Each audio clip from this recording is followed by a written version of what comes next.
And we're live with what looks like one person in the chat. Wow. I tell you, like, is it really like today was the scheduled one for senior skip day? Or?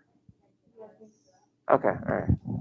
I went to Southern, and when they had quote unquote senior skip day, they organized, the school did, they organized a bus, several buses, to take the seniors who had signed up for it to the beach. And they would take like a half an hour to clean up garbage on the beachfront. And then they would get to spend the rest of their time, or the rest of the time that they were there, just kind of hanging out and doing whatever they wanted. And then the buses would take them back to the school, and then they would get to drive home. I just slept in that day. I'm like, I can go to the beach anytime I want. Why do I like? Not that I had anything against picking up garbage or anything, but it's just like I want to go hang out in the middle of the day when the sun's at the highest point of the day, around 11 o'clock noon, and get roasted, when I can just rather sleep in and just take my time. But I digress. I don't know. There was a sunrise thing? Or just go watch the sunrise? Just get up early and do that anyway. We used to do that just because, and then we got to school. No, but I digress. It's weird growing up in this area because when you think of Barnegat, you don't necessarily think of the ocean, but it's like literally like a 5-minute drive. But I digress. As for today, I'm going to continue with what I need to be doing. But first, a couple of reminders. Number one, I just posted an assessment, I should say, to Google Classroom on Unit 5, as I said I was going to do. There's a PDF attached to that assessment, and I'm just double checking. There it is. It says Unit 5 Major, and I have it due on the 26th, which is Friday. Now, the thing about that Friday, I just want to point out, I said Friday at 2 p.m., so I did give you that extra bit of time right there. Just updating my calendar over here. Now, I had this is total coincidence, but let me just tell you the general plan that I had for today. The plan that I had for today was, number one, I was going to continue introducing t-testing and the new unit, just introducing it just a little bit here and there. And then I was literally going to give you roughly the last like 15 or 20 minutes to begin working through that assessment. I did not intend that we would have, I don't even know how many people absent today. 1, 2, 3, 4, 5, 6, 7 people absent. Ugh. Gross. That's literally a third of the class. Well, not literally, it's a little under a third of the class, but whatever. It's not like it's a math class. Anyway, so what I'm going to ask for how I usually have like 6 or 7 people in the chat. I have 2 people in the chat. Okay, that's great. So I'm going to ask for those of you in the chat, which one of them might be me, actually. I'm sorry, I'm cracking myself up. I'm too tired. Leave a comment in the chat if you would, just so I can take that accurate attendance. And if you would, and if all of you here would as well, if you don't already have them out, I'm going to need those notebooks out and open. A student said to me, I think yesterday or the day before, I can't remember what it was. It wasn't this class. But a student said to me, they were just like, Mr. Markey, I hate that phrase that you say when you want us to have our notebooks out and open. And I said to him, like, listen, it's going to be like 5 years from now. And you're going to be like, you know what I miss? I really wish I could hear him say it one more time. It usually is the case. That was a somber note. Anyway. Duplicate.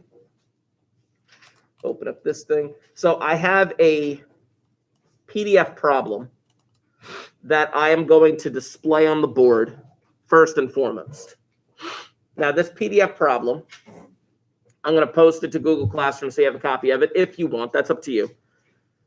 But that's not the purpose of it. The purpose is that I want to continue introducing t-testing. And this problem that I'm about to post right here, I'll post it right click now. There it is. This problem really does capture the need for t-testing and what it is that we are going to have to do. So I'm going to load this one up. Come on, zoom in a little. There we go. I'm going to read this one out, and we're going to see how this can relate to what we're doing with t-testing. A professor at a large university believes that students take an average of 15 credit hours per term. You guys are really going to become familiar with the credit hours, especially if you have older siblings who have gone to college and you learn how many credits they're taking this semester. A random sample of 24 students in a class of 250 reported the following number of credit hours that they were taking, as low as 12 as up to 21. I think there is a minimum number of credit hours that you have to take if you want to be like a full-time student or something like that. I think the most I ever took was 20, but I can't recall now. Basically, think of it this way. When you have credit hours, that's how many hours a week that you would be sitting in a classroom with a professor. So if it was a 3-credit course, you would have possibly 1 hour on Monday, Wednesday, Friday, 3 hours together, 3 hours for the week. Or you do an hour and a half on Tuesday, hour and a half on Thursday. That's typically how colleges run. But the rule of thumb is that for every credit hour that you take in a classroom with a professor, you should be taking the equal number of hours working on that class outside of class, whether it be doing homework or studying or whatever. So in reality, if you're taking 20 credit hours, that's a full-time job, 40 hours a week. But anyway, it says, does this sample indicate that students are taking more credit hours than the professor believes? Test an appropriate hypothesis, state your conclusion. Well, first and foremost, we have quantitative data. We have quantitative data. It makes sense to take an average of what we have here. Absolutely. And since we have quantitative data, we do have a few options as to what types of tests we are allowed to take. If you have quantitative data, it comes down to whether or not you have the population standard deviation. That's all that it really comes down to. And then it would determine whether you would go z-testing or t-testing, as that flow chart kind of displayed. I'm just going to write some information over to the side. I'll eventually copy this into my notes. But the professor believes that they take an average of 15 credit hours. So the professor believes the mu, the population mu, is 15. Takes a random sample of 24 students, n equals 24, in her class of 250. Now that 250 will come into play a little bit later. Right now, I'm not going to label that 250 as anything. And then they reported the following numbers. From these numbers, I can probably calculate an x bar, which is the sample mean, and I could probably calculate an S, which is the sample standard deviation. I'll have the calculator do that for me in a little bit. But nowhere in here does it give me a population standard deviation. There is no population standard deviation here whatsoever. What does one do? Well, where's my calculator? Hold on. Now, again, according to that flow chart, which tests do we use? And I copied it down twice for you so far. I'll have a copy of it right here, actually. I'll just kind of flip this around. Hold on. There we go. That one, and that one, and that one. There we go. But we've already copied this down multiple times. This is just a version of it right here. But obviously, we have quantitative data, which means we're dealing with means. I have my mu at 15. That is the assumed mu. And then the type of test that I use, well, it depends on whether or not I have sigma or I don't have sigma. Clearly, I'm going to have to do a t-test. I'm going to have to state hypotheses for these in a little bit. I'm going to have to state a hypothesis for this problem in a moment, a null and an alternate hypothesis. But please remind me, what comes after stating my hypotheses? What do I have to do after stating my hypotheses in order to show that I am allowed to use the type of test that I'm using? Yes. Now for a z-test, there are certain assumptions and conditions that we need to hit. Remind me of some of them. What are some of the assumptions and conditions that we need to hit, keeping in mind that since we're doing quantitative data, there's no need for successes or failures? What are some of the assumptions and conditions that we need to hit? Ooh, already we're hitting a little bit of a snag. 24 students. Is it large enough? Is it not large enough? I'm not certain. I mean, it could be. Sometimes the rule of thumb is like 30 people, but it's like 24 people. But with t-testing, I may not have to even have a large enough sample size. Now, you're correct. That is the large enough sample size is the assumption condition for most of the other tests. But for t-testing, we can have a sample size as low as like 10 or 5 or whatever. It doesn't matter. We have 24 here. Is that large enough for a z-test? Maybe.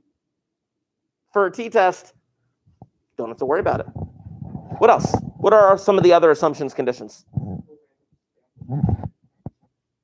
Which they do have here. It doesn't have to be simple. A simple random sample does imply something specific, but it is a random sample. What else?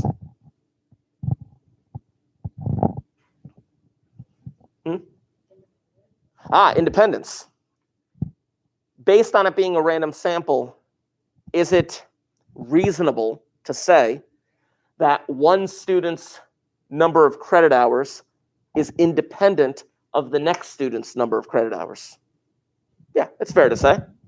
It's like if it wasn't a random sample, let's say I just I sampled the baseball team.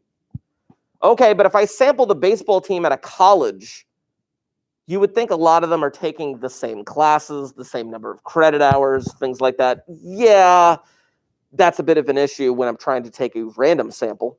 So by taking a random sample, you can say that one student's credit hours do not affect another student's credit hours. Independence. It's reasonable. What else?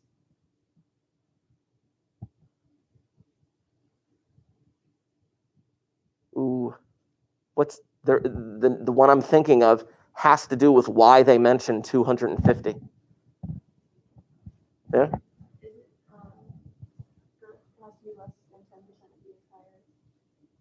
Of the population. Yes.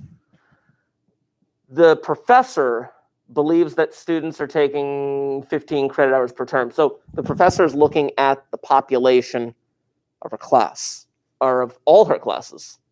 Class, 250 students. Oh man, have you ever been in a class with 250 students? I'll tell you that story in a minute.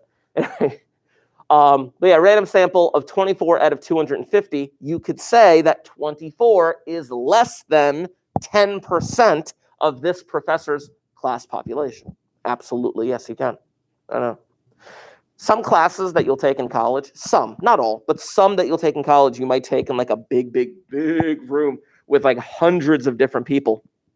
And it's pretty crazy because like the professor, he or she has no idea who you are. Absolutely no idea who you are. But there was one professor who made it a very big deal for attendance. And most professors don't care. That's like show up, don't show up, doesn't matter. But for attendance, this one professor was very much like, you need to be here on time. It's a part of your grade. It's an 8 a.m. class. So right at 8 a.m., the professor would walk in, and it was this big like theater classroom with like 300 students. So what the professor did on day one was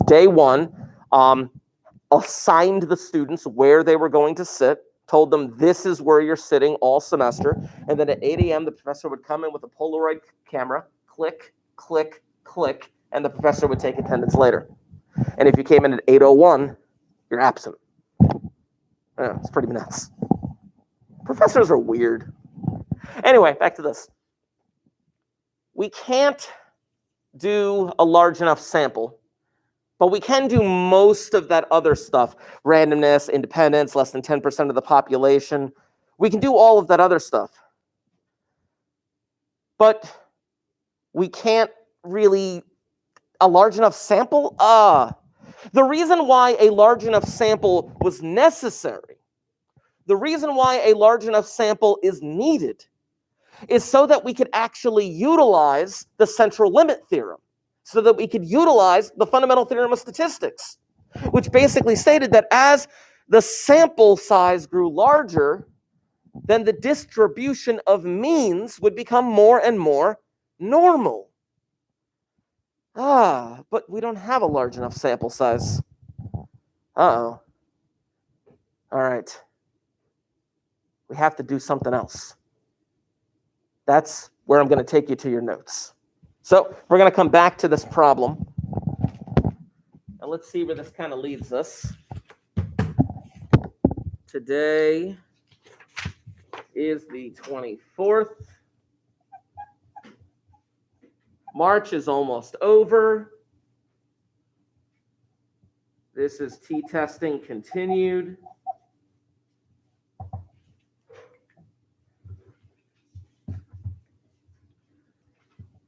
If quantitative data and no population standard deviation, then t-testing / intervals are needed. I'll leave this statement up here for a moment. It's everything that we've been building up to for the past couple of weeks. I introduced z-testing, hypothesis testing, and all of that wonderful stuff with hypothesis testing. But then ultimately with hypothesis testing, well, if you had quantitative data, you needed to have the population standard deviation. But there are some instances where you don't have it. And if you don't have it, you cannot assume what it is. And you will have to go by another means, which in this case is t-testing. I've shown you in the calculator before, and I'll show you again, just a reminder, a visual reminder for z-testing versus t-testing. First of all, if you have quantitative data, categorical, meaning proportions, then yeah, I told you you'd be using a z-test, which these two are automatically labeled with that little acronym of PROP for proportions. That's taken care of right there.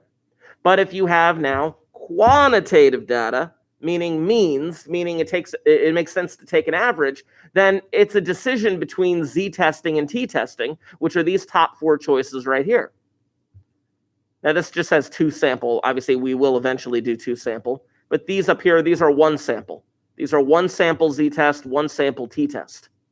If you go in through z-test, you can see right there, the second number that you can type in is your population standard deviation, sigma.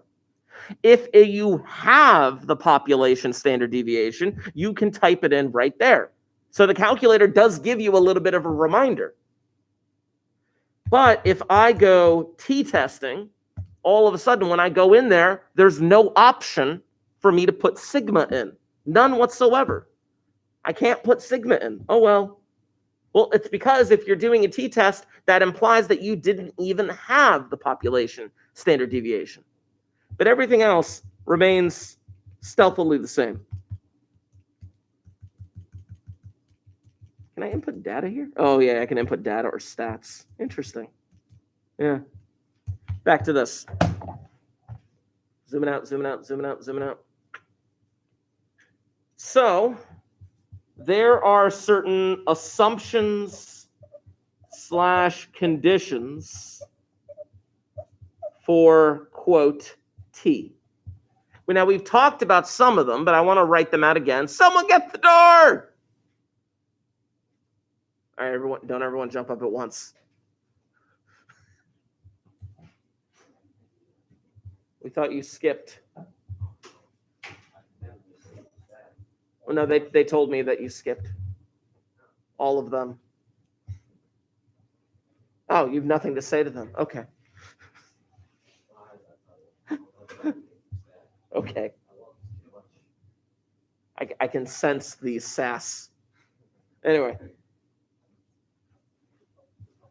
Now, some of the assumptions and conditions. Yes, you need to have a random sample, as we've talked about in the past. Yes,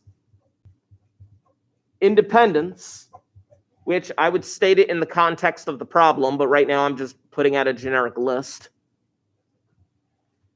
Yes, sample is less than 10% of population, which we did check, of course, for this one, 24 being less than 200, or being less than 10% of 250.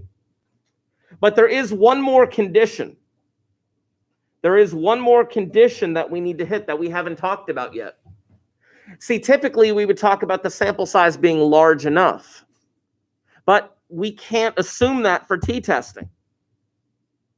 I mean, your sample size might be large enough. Your sample size might be like, oh, I had a sample size of 1,000. I just didn't know what the population standard deviation was. Okay, you're still doing t-testing, but you can't do a large enough condition here. Instead, they have something else. Something very familiar. It is the nearly normal condition. I put that in quotes. Make sure the data looks normal enough. Make sure the data looks normal enough. This is, I'll zoom in on that statement right here. Here we go. Zoom out a little. There we go. This is the additional condition that you need for t-testing. Unfortunately, you cannot assume that you have a large enough sample. You cannot assume normality unless they tell you.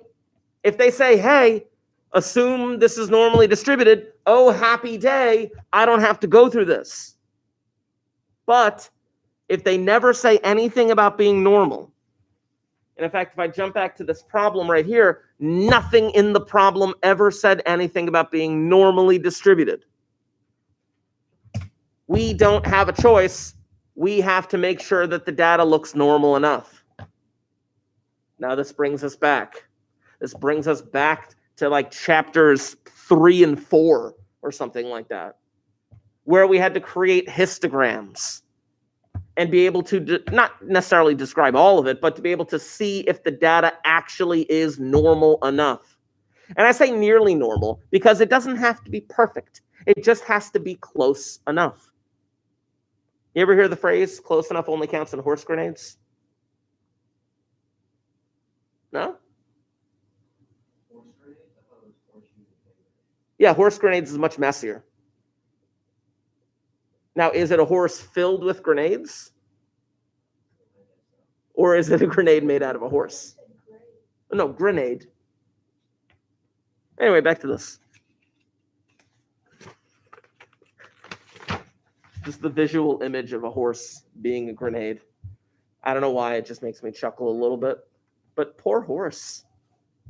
All right, here's what we have to do. I'm going to my calculator. I need to see something real quick. I need to input my data. Now, I'm going to do this real quick for all of us. And I'm going to double check to make sure that I got everything correct here. Okay. Come on, you. 18. Good.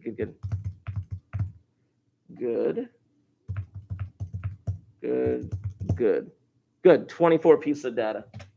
So I just inputted all of my data into L1. As a reminder, you hit stat, you go to the word edit, and you can enter in the data that you have all right there. Now, with this data being in here, you could do a number of different things.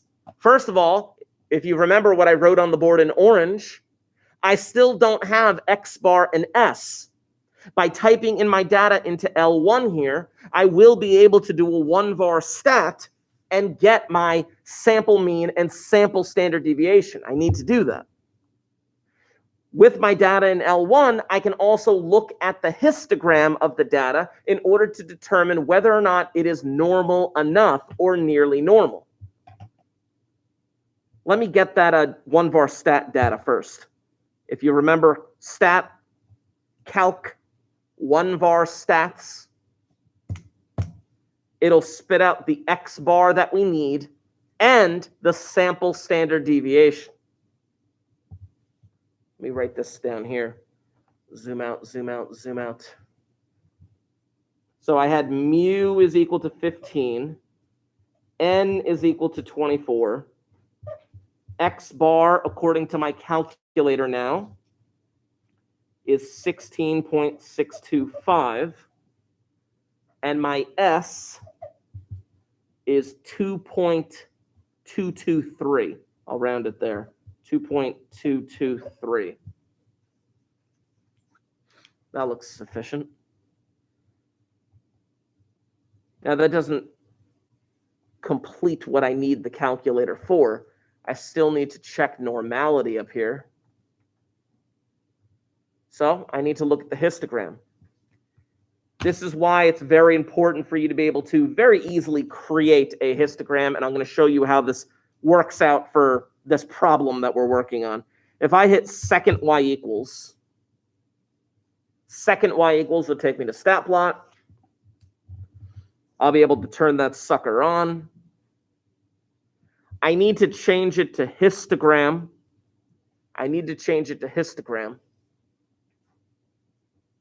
And if I just hit graph right now, nothing will show up.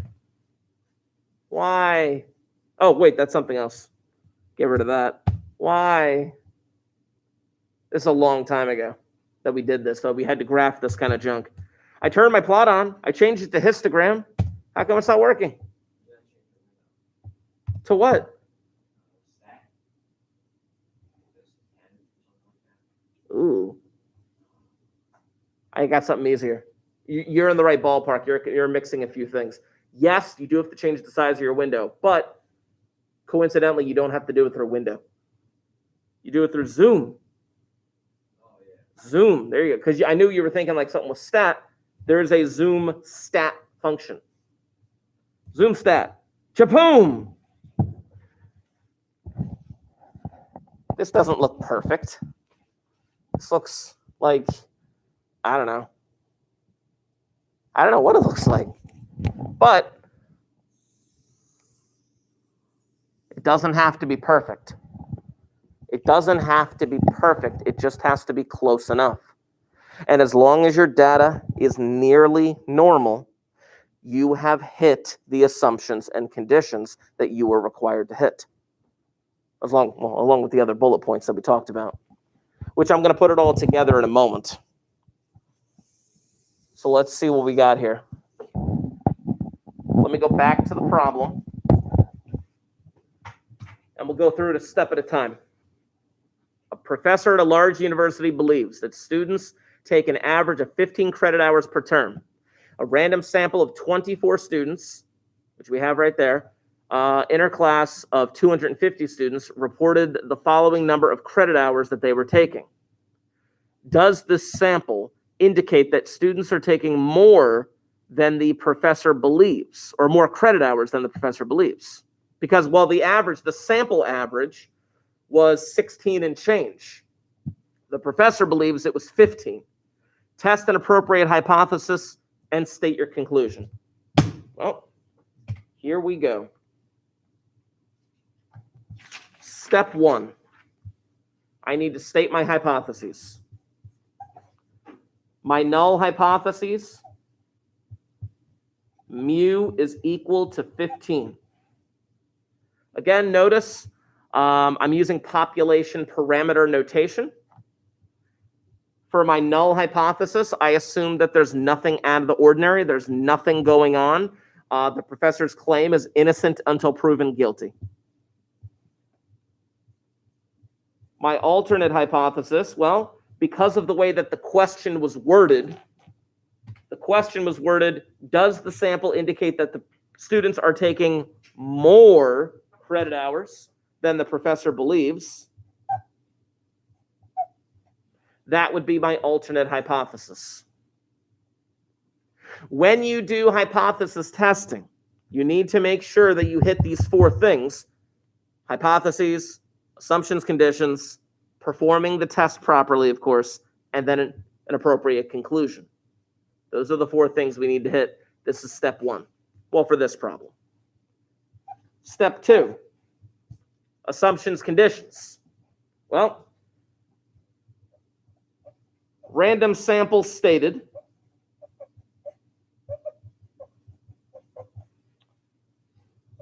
$24 is less than 10% of, I'm going to say, not the professors, but the class population. And if you wanted to, you could even show like 10% times 250, because 10% of 250 is obviously 25.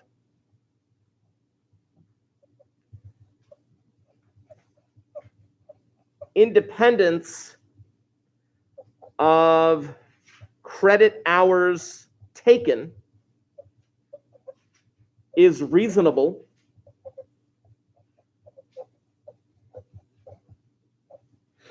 and we can justify that. I mean, we can justify, well, because it's a random sample, one student's number of credit hours taken is not affected by the next student's. So it's reasonable. But I'm putting independence into the context of the problem. What exactly is independent about the problem? Well, it's the number of credit hours taken from one student to the next. Just because I take 20 and you take 18, mine did not affect yours. Or it's reasonable that it didn't affect yours. When I was a freshman in college, I had a campus works job where 6 days a week I had to clean the bathroom on the floor that I was living. I know, it was a communal bathroom, right? With like 4 or 5 showers, like 2 toilets, a bunch of sinks, whatever. But it just so happened by pure accident that I was the only one who wasn't a part of the team, but for some reason I was on the floor with the entire baseball team. So I had to clean the communal bathroom of the boys' baseball team for the college my freshman year, 6 days a week. That was fun. Okay, cool. I don't know why I brought that up. Now, I brought it up because of the credit hours thing, because when these players had a road game or like a road trip for like a weekend or something like that, literally, ghost town. I'm the only one left on the floor. It was insane. These players had similar class schedules to each other. They had similar credit hours because they were all teammates and they wanted to be able to work out together, to travel together, go to class together, to study together, things like that. But obviously that's why you need it to be a random sample, because if you didn't have a random sample, it's like, I'll just survey the baseball team. No, now you can't assume independence in their credit hours. One time I went into the bathroom and there was eggs. Just eggs on the floor, cracked eggs. What the heck? Anyway. So, not done with assumptions, conditions. Not done with assumptions, conditions. We need to talk about nearly normal. So, what I'm going to do is I'm going to sketch something, and I'd like you to sketch the same thing here. Boom.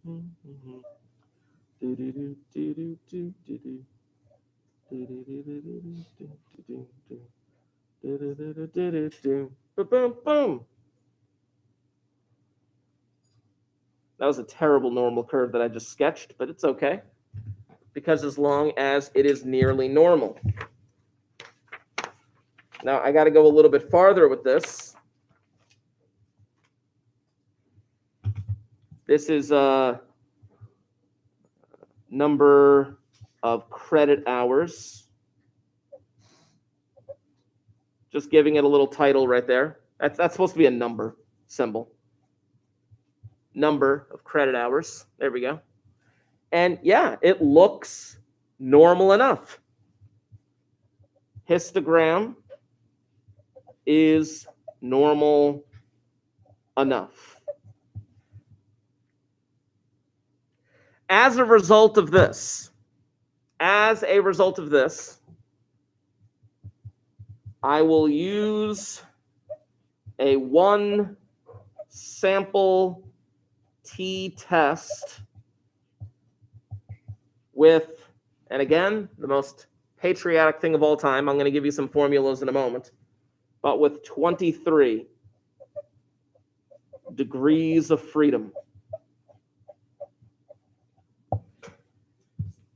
When you say degrees of freedom, you have to be thinking that you're watching a bald eagle attack, I don't know, Hitler. I'm assuming that's a very patriotic thing. But in reality, that's what it's called. It's called degrees of freedom. But that is assumptions and conditions. That is assumptions and conditions. Now, there are some formulas that I want to give you right here before we actually get to perform the test.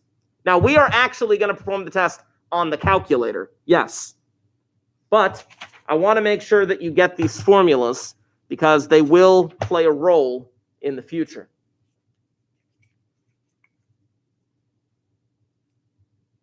Haha. So let's talk about this. A z-score. A z-score can be calculated in a number of different ways depending on if it's a sample that you're dealing with. But the most basic way that I can kind of do this is this.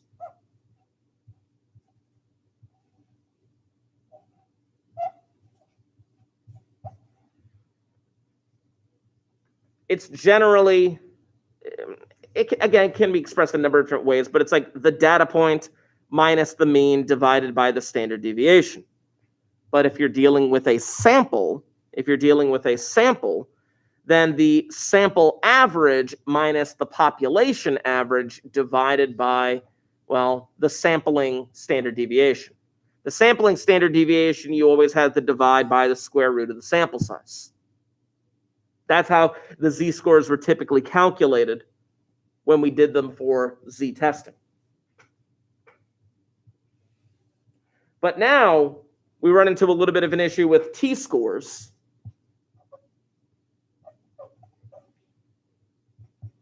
We don't have that population standard deviation. We don't have it. So with t-scores, it's calculated in the following way. Oh, what's that? It's almost exactly the same? Yes, it's almost exactly the same.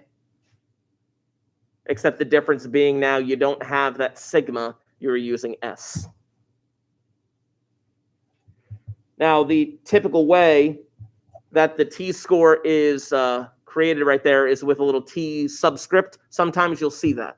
If you ever see a little subscript on a t, you have to assume that that's the sample size minus 1. In fact, df, degrees of freedom,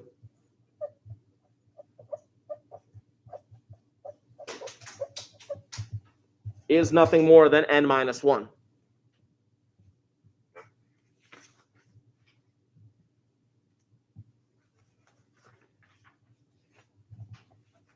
Where did this page go? I need that page and that page. Good. So we did that. Okay. Now, if we were actually going to calculate a t-score, which this test will do it for us, if you were to calculate a t-score, and we'll do this in the future, this is just an introduction to it, you would use something like that t-CDF. I will teach you how to use t-CDF in the future. For now, we are going to use the t-testing in the calculator to get this thing done. So let me just do it right now. Yeah, let's bring this thing in. Stat, tests, t-tests. Let's see. Oh, look at that. Oh, snap. What do you guys notice right here about the X bar and the S? What do you notice? I didn't do that. What are those numbers? Yeah. Here's the beauty of one var stat. It takes that data and shoves it in there.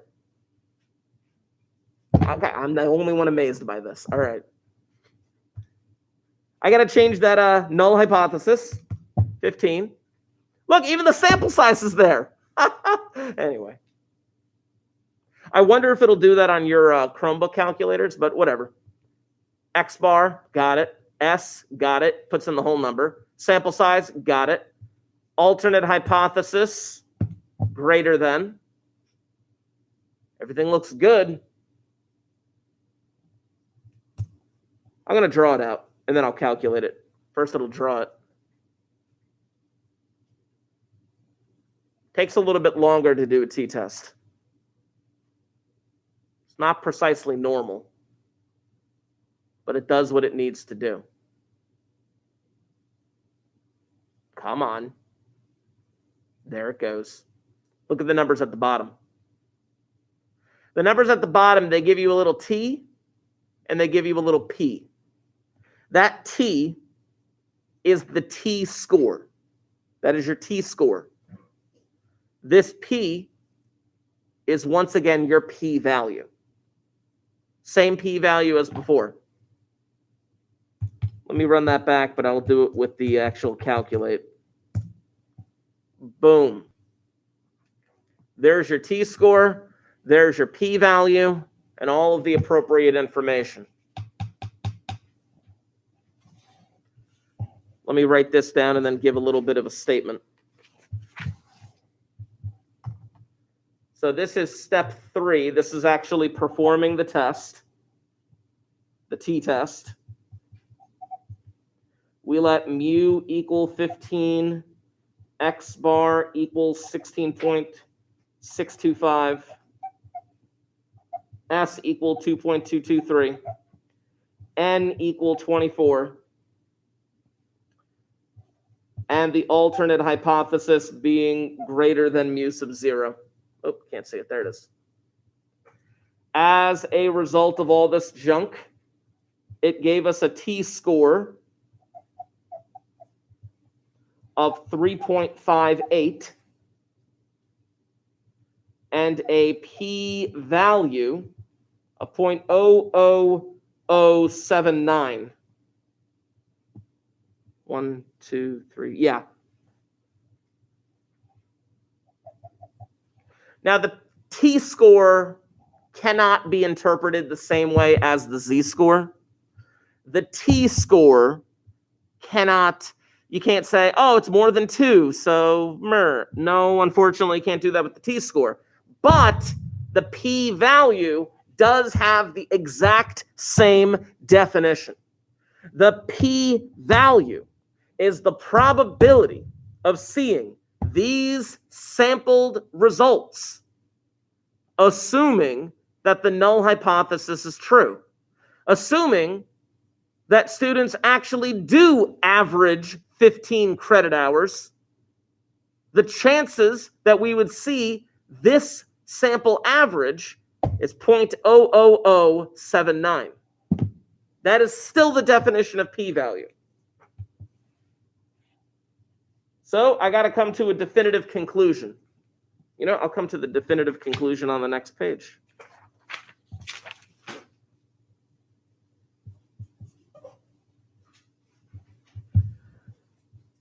With a p-value so low, parentheses 0.00079 less than 0.05, because that was my alpha level,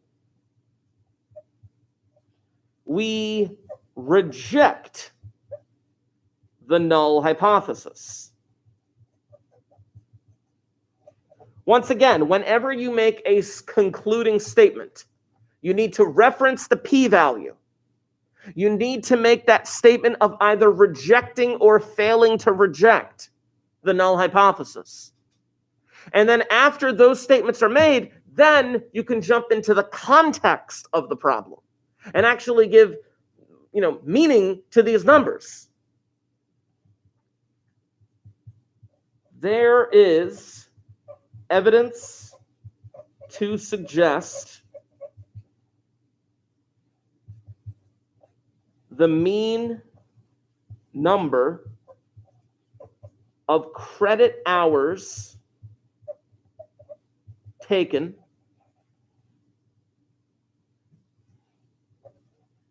amongst the professor's students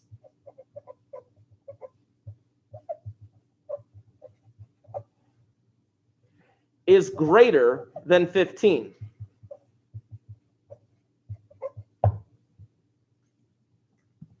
There is evidence to suggest that the mean number of credit hours taken amongst the professor's students is greater than 15.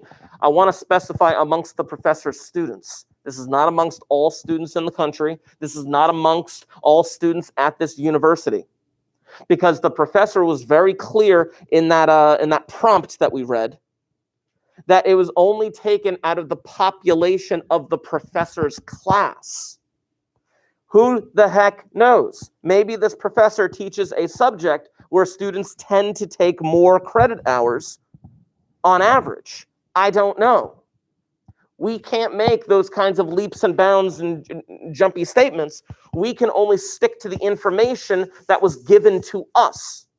And in this case, the only information that was given to us was about the professor's students in that professor's class. There's evidence to suggest that the mean number of credit hours taken amongst the professor's students is greater than 15. That is the conclusion we can come to. Every hypothesis test that you're going to do is going to boil down to the same bare bones components. You need to state hypotheses.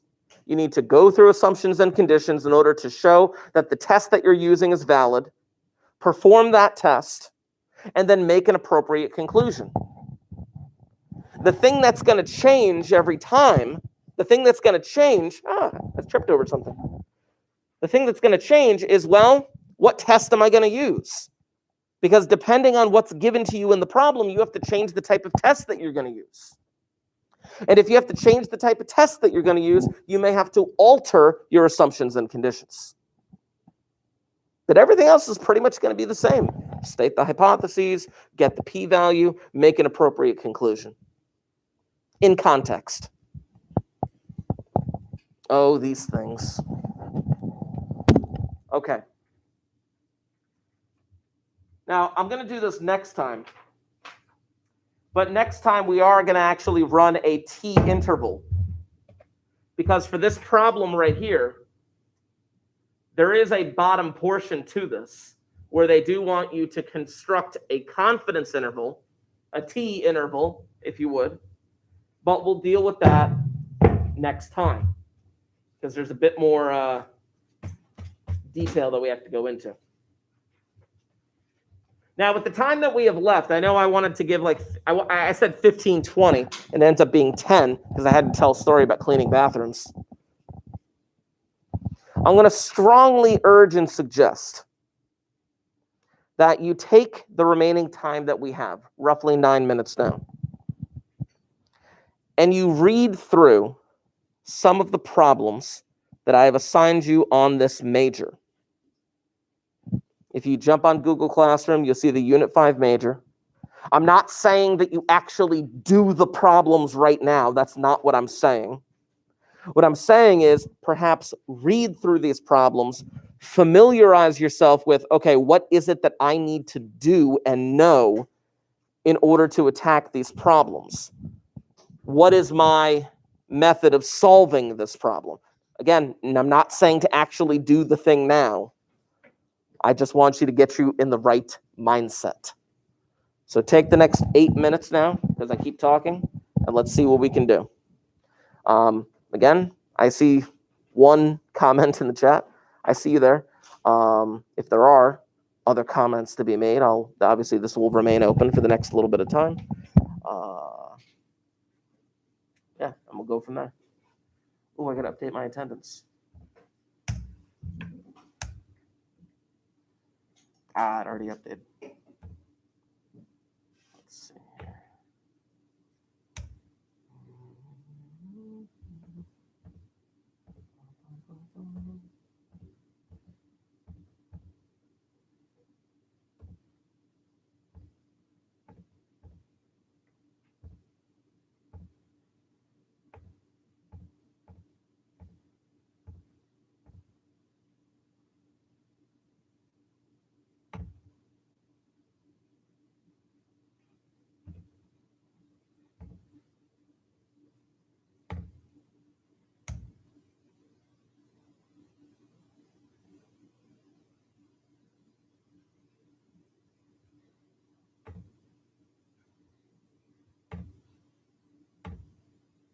As a side note, if you count the people online, there were 14 people absent.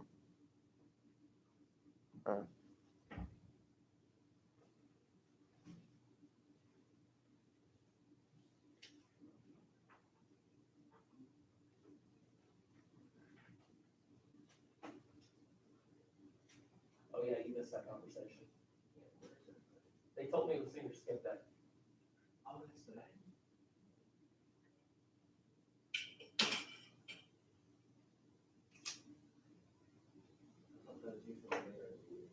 Okay. I thought it was set for like May or something like that.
I will see you again on Friday. Of course, if you do have questions in regards to that major, please make sure you are emailing me.